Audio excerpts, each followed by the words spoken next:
When was the last time you truly felt your birthday? Not the obligatory texts or the half-hearted happy birthday posts, but the pure excitement you had as a child.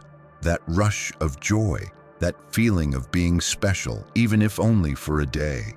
For many adults, birthdays have quietly transformed into just another day. No big celebrations, no candles, no wishes, just another 24 hours passing like all the rest.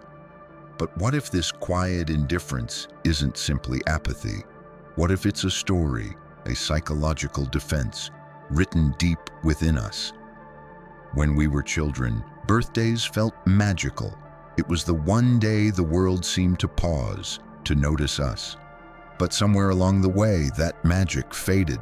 For some, it's because of growing up, responsibilities, work, bills, time. But for others, the reason is more emotional than practical. It's because somewhere, sometime, the birthday magic broke. Maybe no one showed up to the party you were excited for. Maybe a parent forgot.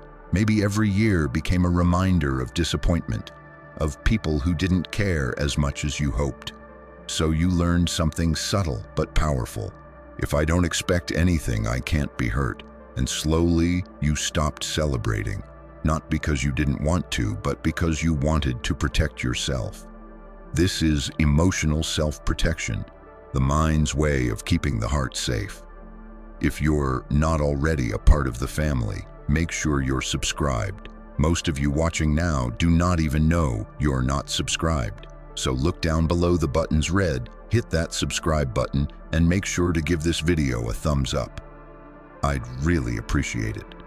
When people say, "I don't care about birthdays," it often doesn't mean indifference. It's a shield. A quiet wall between desire and disappointment. Deep down, they may still crave acknowledgement, but they've taught themselves not to need it.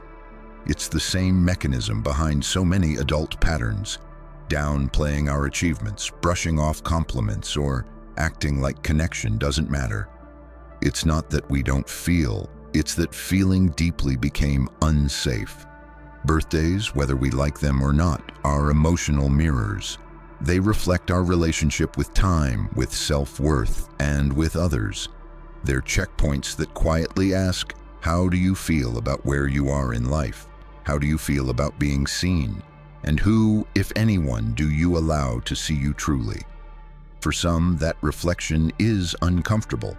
Maybe life hasn't gone as planned. Maybe certain dreams still feel distant. Maybe each birthday feels less like a celebration and more like a reminder that time moves forward even when we feel stuck. And so it's easier to make it just another day, to not look too closely, to not feel too much. As we grow, our relationship with celebration changes. As children, birthdays were about being seen, others clapping, cheering, celebrating us. But as adults, many begin to shift from external validation to internal acknowledgement. We start asking different questions. Do I need others to celebrate me, or can I quietly honor the person I've become? This shift isn't always negative. It can be a sign of emotional maturity. Some people find peace in simplicity, a cup of coffee alone, a walk at sunset, a quiet reflection on how far they've come. It's not that they don't care, it's that they've redefined what celebration means. Less about noise and more about meaning. Still, there's a paradox hidden in emotional independence. The more self-sufficient we become, the less we allow ourselves to be seen needing. We tell ourselves we don't need acknowledgement, but a small part of us still wonders, would anyone notice if I disappeared for a day? This quiet tension between wanting to be noticed and appearing self-sufficient is one of the most complex emotional struggles of adulthood. It's not about craving attention. It's about wanting to feel real in the eyes of others, to be witnessed in your existence, even if just for a moment. A birthday isn't just a date. It's a checkpoint of consciousness, a chance to pause and reflect. It's a reminder that we are not the same person we were last year, that we've grown, sometimes quietly, sometimes painfully. Even if you don't want a party or attention, there's still value in giving yourself a moment to say, I made it. Through everything, I'm still here. That's what celebration truly means. Not balloons or gifts, but recognition of survival, of resilience, of existence. Here's the truth most of us don't admit.